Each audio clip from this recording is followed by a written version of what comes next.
Halo, salam petani sawit dimanapun berada. Saya ucapkan terima kasih banyak yang setia mengikuti channel kami. Yang baru bergabung, saya ucapkan selamat bergabung dan jangan lupa untuk mensubscribe channel kami.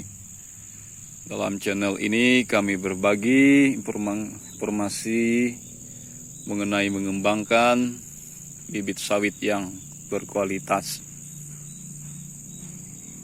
Nah, pada bagian ini saya berbagi informasi yaitu tentang memilih bibit sawit yang baik dari hasil brondolan dan juga dari hasil bibit liar yang ada di depan kita ini. Misalnya ini adalah bibit-bibit liar, bibit-bibit dari brondolan. Nah, kalau kita misalnya tidak mempunyai modal lebih, teman-teman, jangan kita berkecil hati, karena ada opsi yang boleh kita lakukan mensiasati ketika kita tidak mampu membeli bibit sawit yang berkualitas. Ya, karena sekarang bibit-bibit itu yang baik itu mahal harganya. Nah, seputaran kami di Kalimantan, bibit kecambah itu yang baik yang paling murah 8.000 sampai 12.000, teman-teman.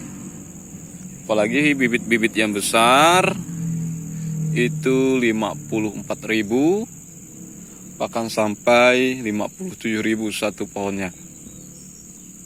Ya kalau kita beli beratus-ratus ya cukup banyak uangnya. Nah, seperti saya katakan tadi, kalau kita tidak mempunyai modal lebih, ya apa salahnya kita memilih atau mencari jalan keluar ya.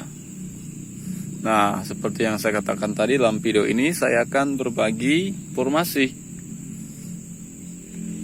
bagaimana kita memilih bibit yang berasal dari hasil brondolan ya, karena ini hasil dari pohon sawit ini. Nah, ini hasil brondolannya. Bisa dikatakan istilahnya sawit liar lah begitu. Nah, saran dari saya, teman-teman, ketika kita mau memilih atau memutuskan mau menanam bibit yang berasal dari brondolan atau kentosan atau bibit liar, saran saya ya jangan kita memilih bibitnya yang besar ya. Kita harus memilih bibitnya yang kecil ya, kira-kira seperti ini kecilnya, teman-teman. Bahkan yang lebih kecil lagi itu lebih baik ya. Misalnya seperti ini. Nah, seperti ini. Baik lagi, teman-teman. Kecil-kecil seperti ini lebih baik lagi ya. Nah, misalnya kalau besar seperti ini, saran saya jangan, teman-teman ya. Kenapa?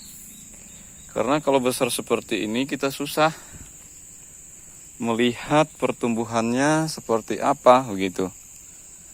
Kita perawatannya seperti apa, masa pertumbuhannya seperti apa perkembangannya. Nah, kalau misalnya kita dari kecil-kecil seperti ini, kita mudah mengamatinya dan kita juga gampang menentukan apakah misalnya bibit ini nanti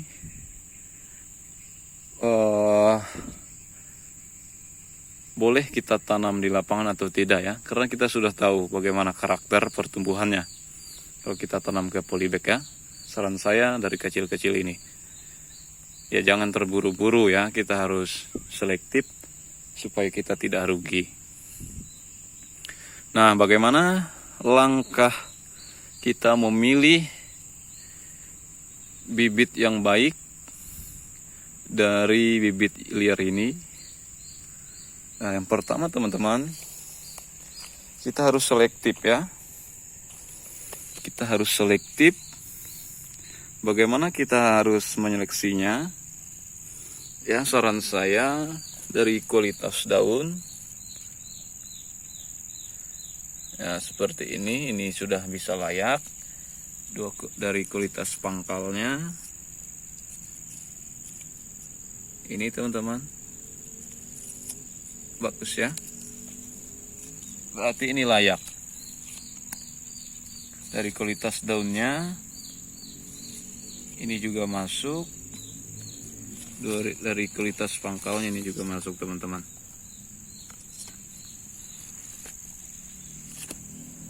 Nah, cara kita mencabutnya, ya cukup sediakan parang ya, parang yang sudah kita pakai ya, seperti ini teman-teman ya. Nah, akarnya jangan putus, dan juga biji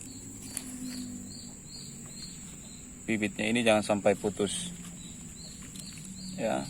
Kalau putus ya pertumbuhannya kurang bagus nantinya ya. Kita gali lagi sini teman-teman.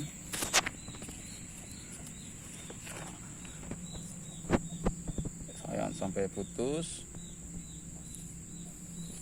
Di sini tadi ada, saya lihat.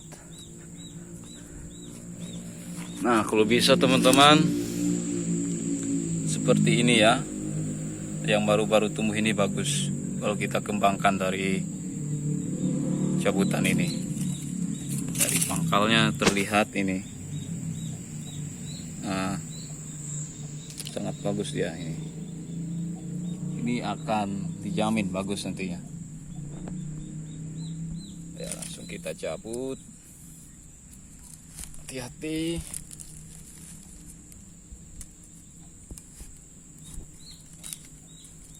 Hati-hati kita mencabutnya, jangan sampai putus. Nah, teman-teman, seperti ini. Nah, dijamin ini akan baik hasilnya nanti teman-teman ya.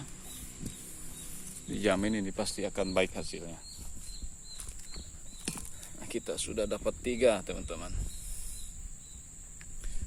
Nah, kalau kita mau memilih yang besar, yang dikatakan lumayan besar, kita juga harus pintar memilihnya teman-teman. Jangan asal pilih ya. Kalau saya sendiri memilihnya itu dari kualitas daunnya dan juga dari kualitas pangkalnya. Dan kita bisa melitinya apakah ini masih muda atau tidak ya, karena dia kelihatan. Nah, saya kalau memilih yang sudah besar-besar seperti ini teman-teman, kalau saya menyeleksinya, di sini tadi ada, saya lihat, kita harus hati-hati teman-teman dalam memilihnya ya. Kita harus hati-hati. Nah, ini bagus teman-teman. Ini bagus ini. Ya, dari kualitas daunnya bagus. Ya, ini dijamin ini. Dan dari kualitas pangkalnya juga bagus ini. Ini. Boleh kita cabut ya.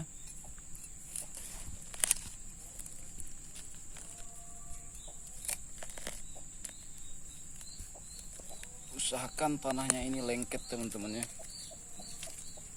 supaya kita tanam nanti tidak stres. Nah, teman-teman dapat melihat sendiri, ini pasti akan bagus nanti, apalagi kita pupuk, kita siram, bagus. Kita sudah dapat 4. Di sini tadi juga saya melihat ada yang baru tumbuh teman-teman. Itu yang andalan saya, karena itu akan menghasilkan kualitas yang baik. Nah, seperti ini. Dia masih muda dan ini sebenarnya cepat pertumbuhannya dibandingkan dengan yang besar tadi ya. Nah, seperti ini teman-teman.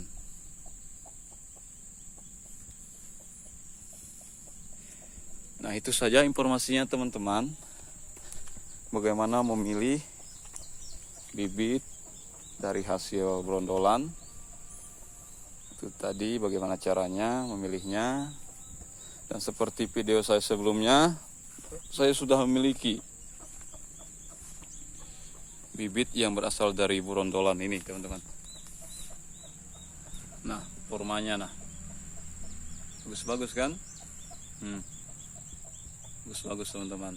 Nah, ini jangan kira ini sawit super teman-teman. Ini berasal dari brondolan. Nah, ada di dalam pagar ya. Saya malas masuk ke dalam pagarnya. Ini. Nah, teman-teman. Bagus kan? Ada juga di sana. Ada ayam ini teman-teman. Bisa dikejar kita. Ada di sini.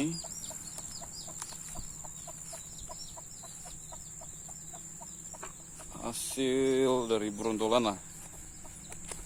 Mantap-mantap kan teman-teman kan? Ini. Nah. Ini masih kecil-kecil kemarin teman-teman. Ini hasil dari brondolan ini teman-teman. Ini performanya. Hasil dari brondolan. Sanalah itu banyak. Artinya jangan kita berkecil hati. Kalau kita masih ada niat, kita memiliki cara, teknik, bisa. Tidak ada yang tidak mungkin. Nah, ini juga hasil dari brondolan teman-teman. Ini. Mantap. Asal saya memilihnya kita harus selektif. Nah, keren. Mungkin sudah saya jelaskan yang ini tadi di video sebelumnya. Itu saja informasi dari saya teman-teman ya. Jangan lupa subscribe, jangan lupa ikuti channel ini. Salam petani sawit.